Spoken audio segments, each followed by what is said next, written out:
Welcome back to the Successful Survivors Podcast. We are here for you if you have survived childhood trauma. You're in the right place. We are your tribe. This is a safe place, and we can talk about whatever you want to talk about. So today we have Diana Mosher and Don Windle, Chris Chmielewski, and Lee Esau, and myself, your host, Rhonda Shortino. Reunited, and it feels so good. So I want us to talk today. I want us to pick up where we left off in our last podcast. Lee, you shared about how when you were a kid, it was like you didn't even exist before you came into foster care and was adopted. You talked about how you couldn't even talk about, and now the young people coming out of foster care, and by the way, in case you don't know, thousands of kids exit the foster care system every single year in the United States.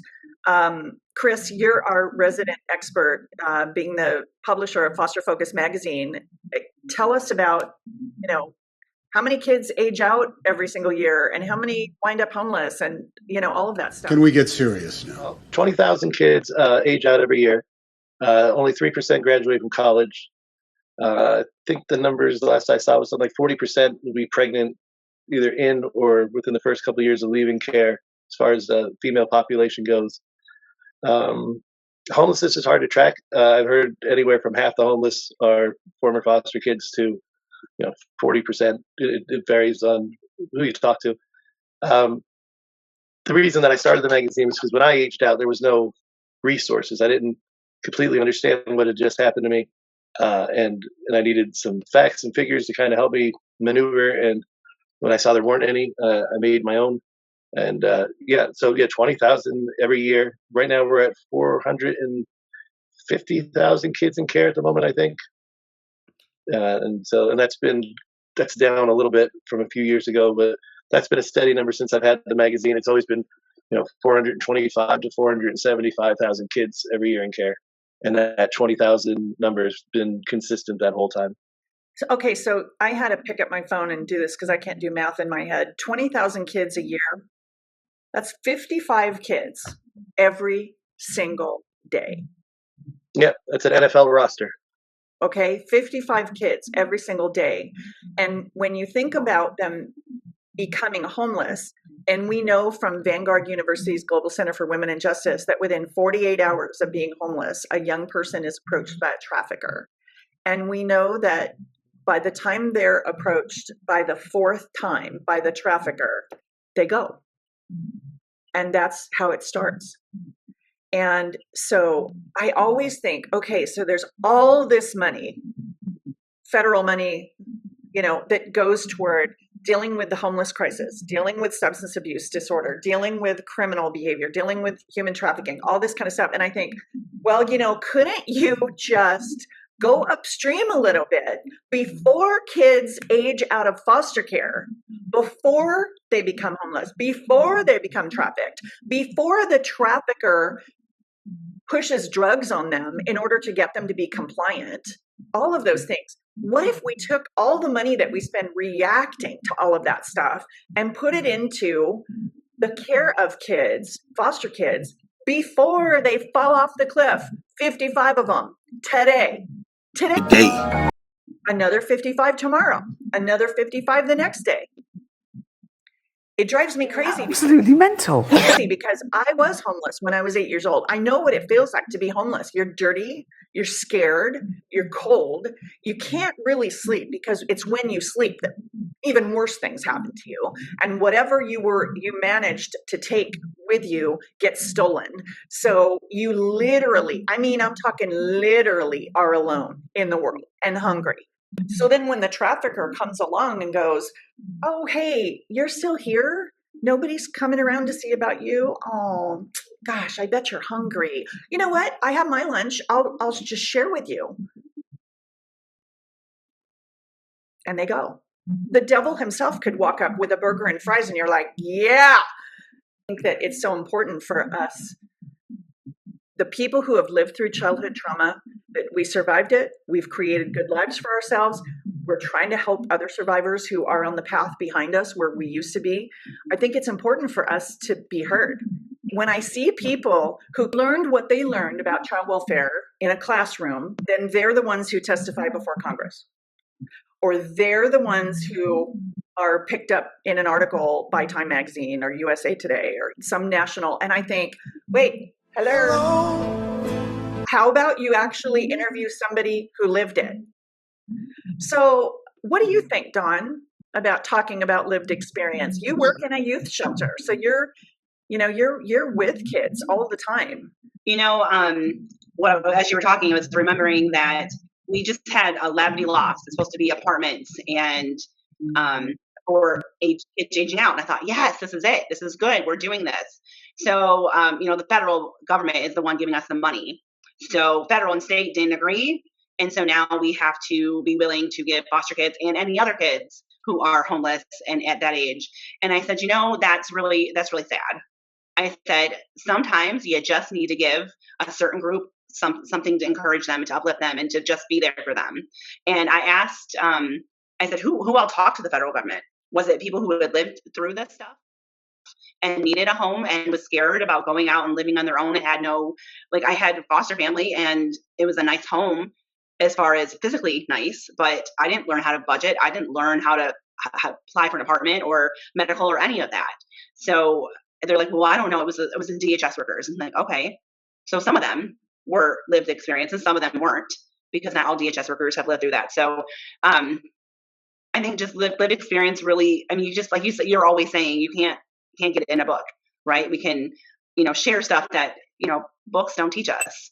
And we have different things we're tuned to because of what we've lived through, that somebody who has book smarts or lived in a decent family would never get or would never have.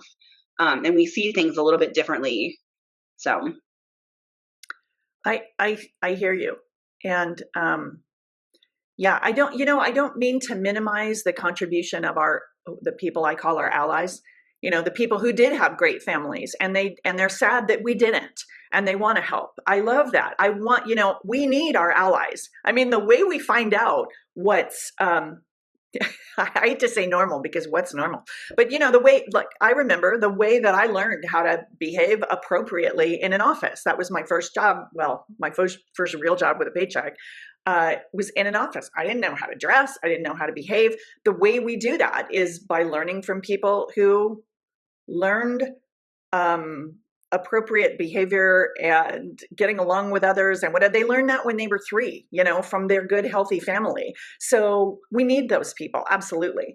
But to your point about, here was this budget, if I understood you properly, here was this budget specifically for foster kids. And then somebody comes along and says, oh no, it has to be shared among all of these kids. And when I think about, I'm from Southern California, and the population is 40 million. In Orange County alone, where I lived, there were more than 30,000 homeless kids. 30,000 homeless kids. The majority of homeless kids in the United States, I think California has the largest percentage, but it makes sense because it's easier to be homeless in California than it is in Nebraska or Michigan, right? Or Pennsylvania.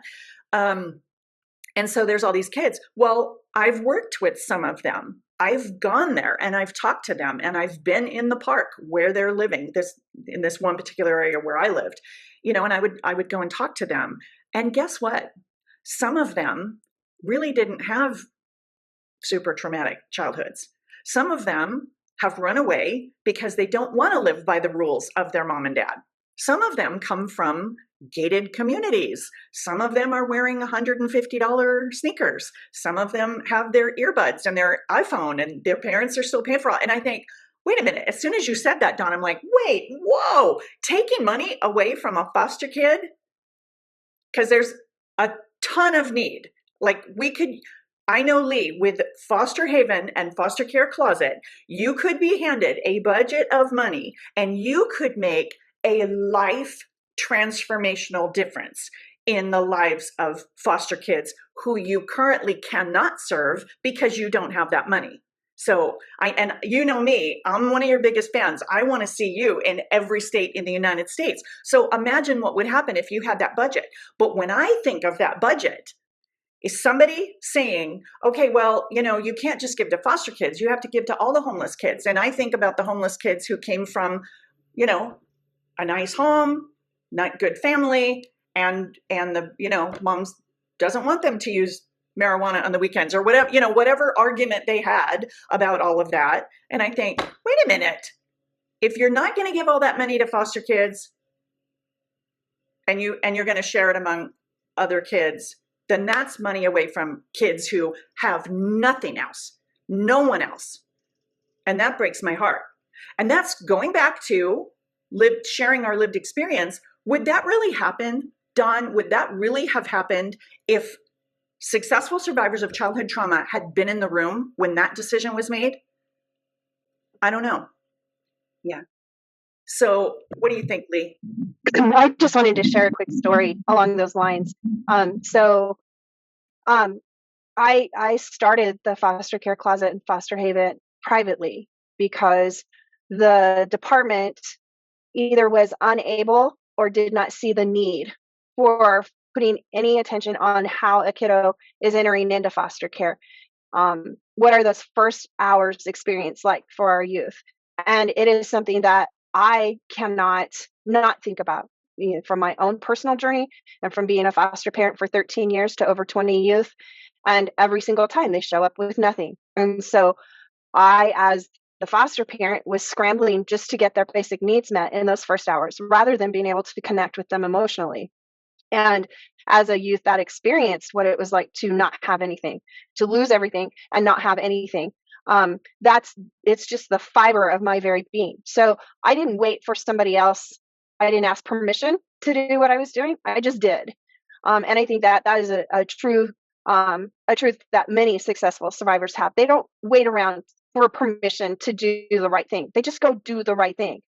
And so that is one of the ways that we have protected ourselves from situations like what happened with Dawn. We're private, and hopefully the story that we share about restoring dignity to these youth in crisis as they're entering into foster care, and how we want to also support them through their journey of foster care, that propels people to action, right? Helping them connect. I can't tell you the number of people who absolutely have never imagined for 1 second the first hours of foster care for a youth. It's like kids with the laundry being done. Somebody just magically shows up and my laundry's just magically done. They don't ever think about, well, it has to get sorted and then it has to get washed and dried and then it gets put away. They don't see any of those steps. Well, the same is true for foster care. As kids enter into foster care, they never think about what's the first step. They just assume that foster families fall out of the sky and they're there just ready to, take on whatever age, whatever trauma the kid's bringing with them. And there's never a delay. So it's about telling that story and helping our community connect with that story. That has helped us be able to stay independent of being told who we have to serve.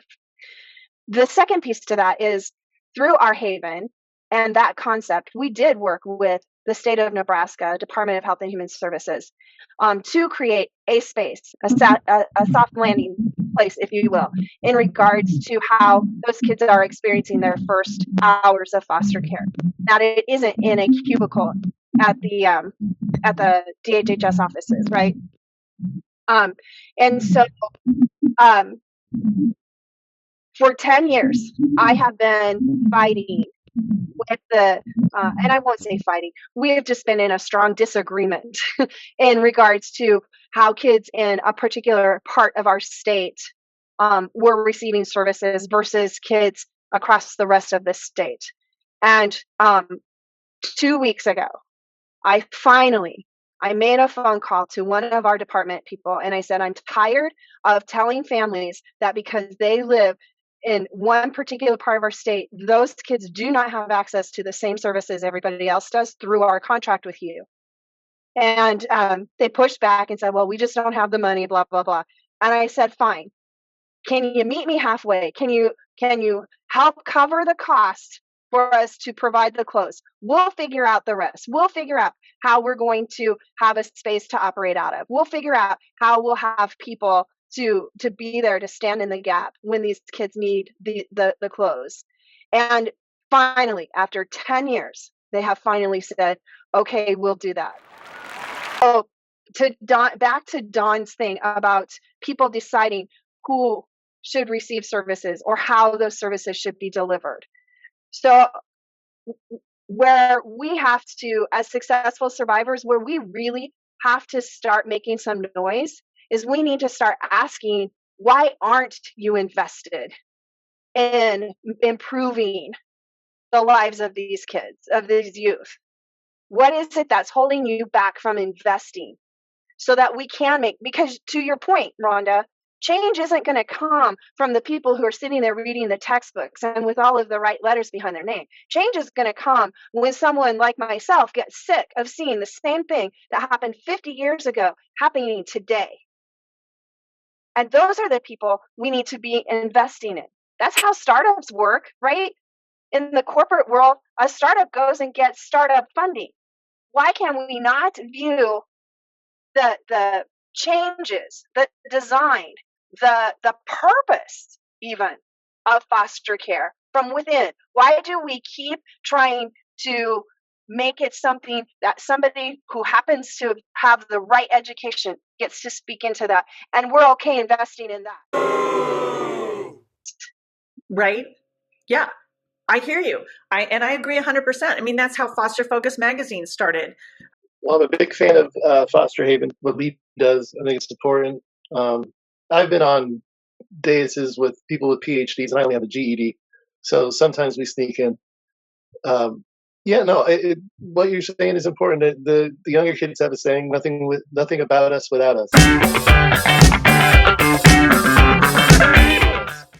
So, I like that rule of thumb, and I kind of adhere to that. That's why the magazine is mostly firsthand accounts rather than academia, studies or thesis. I want people to get it right from the people that lived it. So exactly what you're saying. Yeah, I mean, Foster Focus magazine, the only publication in the United States that is solely about foster care, exists because of a foster kid, to your point, Lee. Dawn, what do you have to say about all this? So I want to add another thing. So we call it the GROW program, where we train the foster parents, and it used to be Pride and now it's GROW here in Michigan. And I have asked several different DHS workers, I'm like, I just want to come and listen. I want to hear what you guys are teaching them, what you're telling them, what you're talking about, the questions that they're having, because I think it needs to start with this, but with anything, is the good, bad, and the ugly all taught. Right? Are we just telling them all the flowery? Oh, these kids they just need love. They just need a warm home. They need encouragement and love when they're not being very encourageable or they're being very unlovable. Are we telling the parents that? Because if we start telling them the good, the bad, and the ugly, and then they join, they still want to be a family that brings in kids and youth that need a home, then we know we're gonna have long lasting, right? That's what maybe I'm being naive, but I would think that if you know everything up front and you still want to be a part of it, maybe we would have less moving around. I mean, I moved 12 times between the age of 4 and 9 to different homes, group homes and other family homes and whatnot. But they said, well, you have to be a DHS worker to go. And I was like, why? I'm asking you, I want to come and be a part of this. And so I get really frustrated about that too. And I'm still going to keep asking. I haven't quit asking. Good. So, I mean, I'm ready to write a letter. I'm ready to get a petition together. I mean, for crying out loud, literally on Successful Survivors Foundation letterhead, send a letter and say, seriously? I mean, Hell no. okay. That is just not okay. And they said the whole panel and they have foster kids that are there. But my next question to them is, are you really listening to them? Oh, yeah. Are you really listening to them? I can't. Oh, Dawn, you just tickled a little nerve right there for me, because I've been in situations where there's foster kids on the panel, or they're there as speakers, with other people, and which former foster kids did they choose? The 18-year-old, the 21-year-old, the 17-year-old who emancipated 6 months earlier or whatever. And I think to myself, hello, over here. How about those of us who have been out of the system? I'm not saying there's anything wrong with having them. I want them to be heard because they're the ones who know what's going on right now. There are a lot of things that have changed since Lee, since you were there, since I was there, but we have the perspective of years of we've worked through a lot of stuff and we're no longer in the victim status. We've moved from victim to surviving. And a lot of us have moved from survival mode to thriving, and now we're successful survivors. Our voice should be heard in those kinds of places. And I know what you're talking about, Dawn, because I got involved with the Child Welfare League of America in the 1980s, the 80s. I had big hair. And so I got involved with the Child Welfare League of America because they were the oldest and largest child welfare organization in the United States. So I wanted to be there. And oh my word, the executive director at the time was a wonderful man, and I loved him. A lot of people there, though, treated me like a performing monkey. I'll just leave that right there. Think about that for a second. Like I was such an anomaly that how could anybody come out of severe child abuse and foster care and be a highly functioning business owner, articulate, with a fairly robust vocabulary, the ability to do what I had done? I mean, they literally looked at me like she looks good on the outside, but secretly she's probably a sociopath. She might be an axe murderer. We need to, really keep our distance from her. That's the vibe that I got. And I actually had a psychiatrist who was an active participant at CWLA back then. I said something, and this psychiatrist explained to me that the medical model of child welfare in the 1950s essentially said that if you were severely abused when you were a young child, that did irreparable damage, and that woundedness would come out in your behaviors. And so he said, they actually do expect you to be a psychopath, a sociopath, have borderline personality disorder. They do believe that, good that you're functioning. And what I heard was they're so happy that I learned how to go potty by myself and tie my own shoes, but they don't expect me to really be a highly functioning, completely healed and whole human being who's contributing in a meaningful and measurable way to our communities and our nation.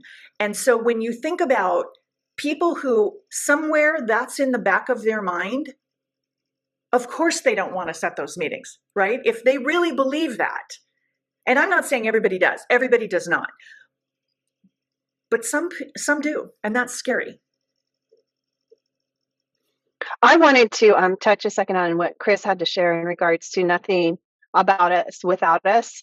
I think that speaks to our first segment when we talked about why is it important that people that have been through trauma have an opportunity to connect with each other.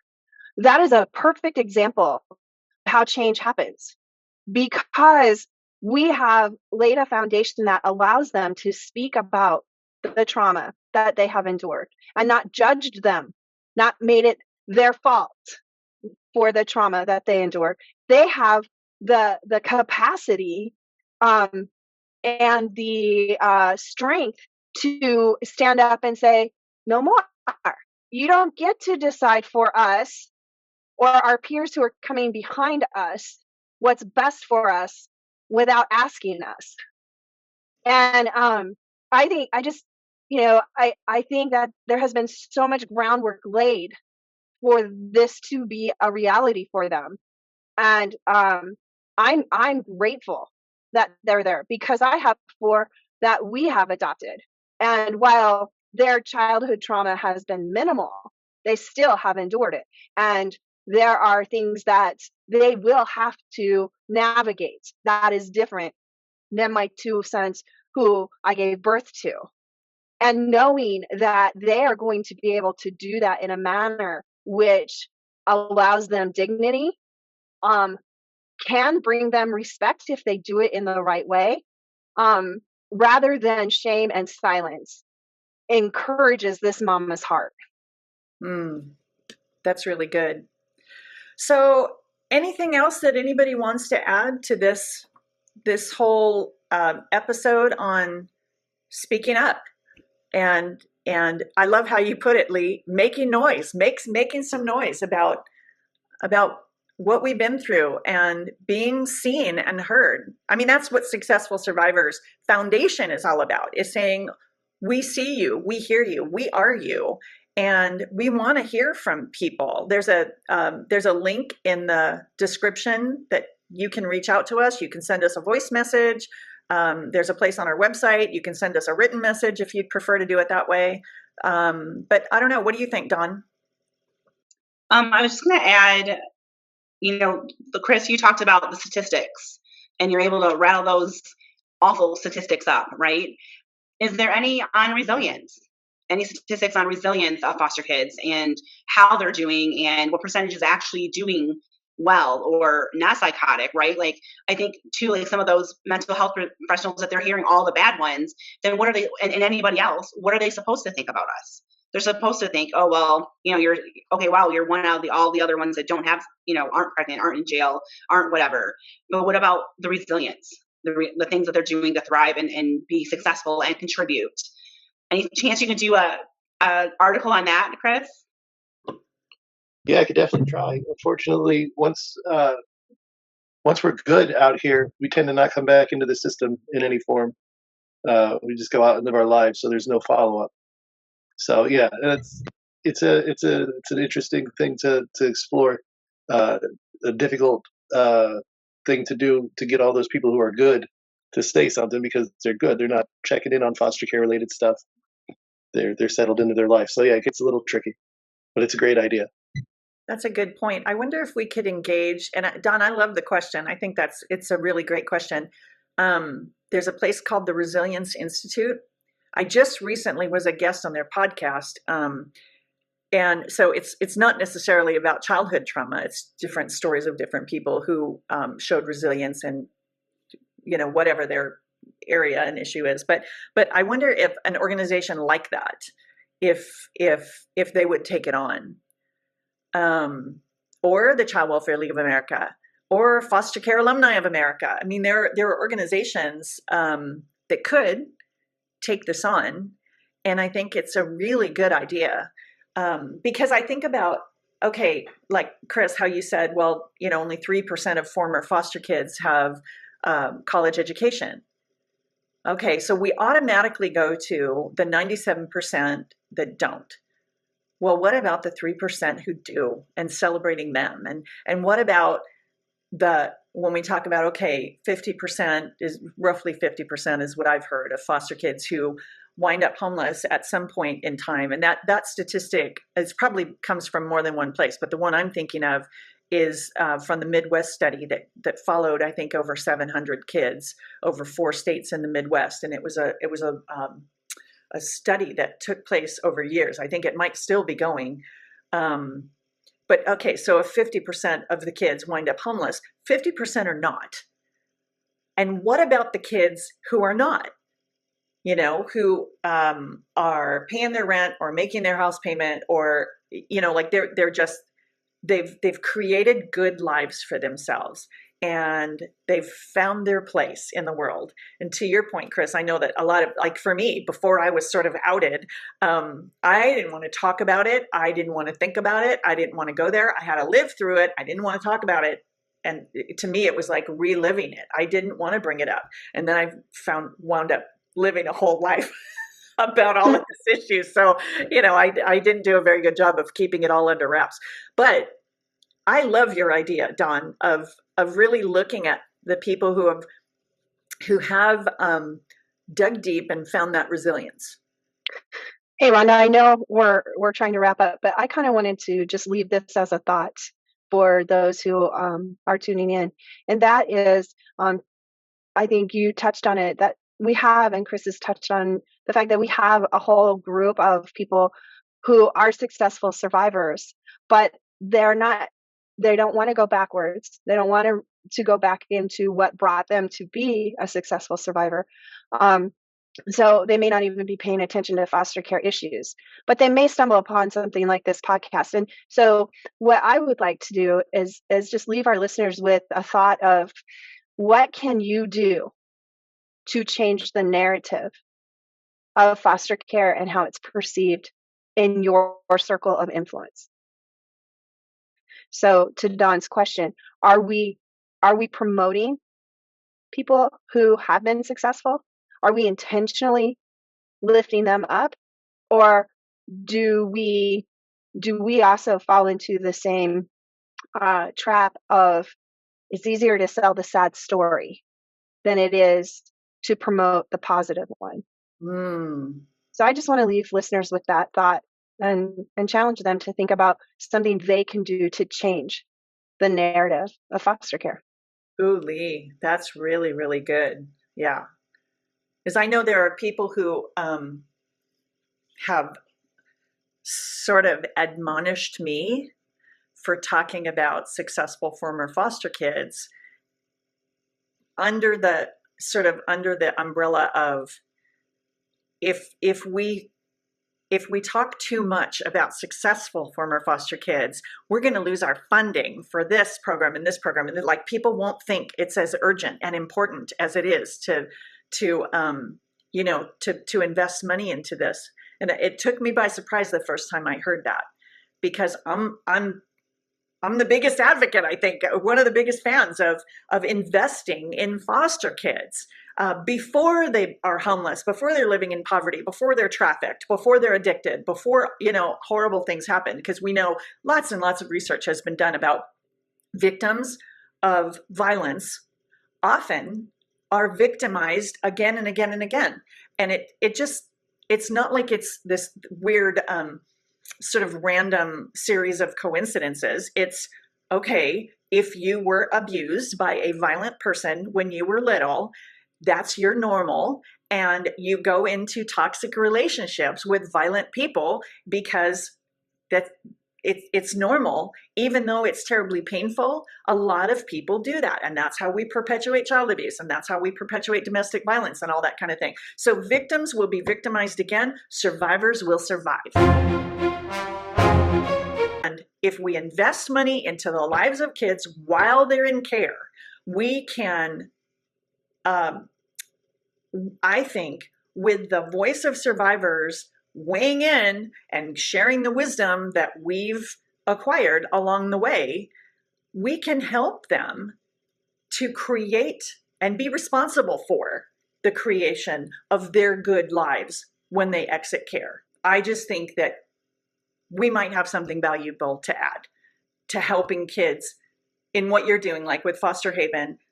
When you're involved on the very first entry point, you can't not be positively influencing the whole rest of the experience in foster care and the exit.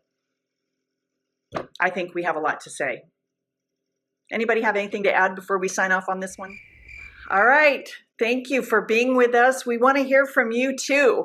So click the link in the description, subscribe, and share this with everybody you know who had a rough childhood. We want to hear from you because we're your people, we're your tribe.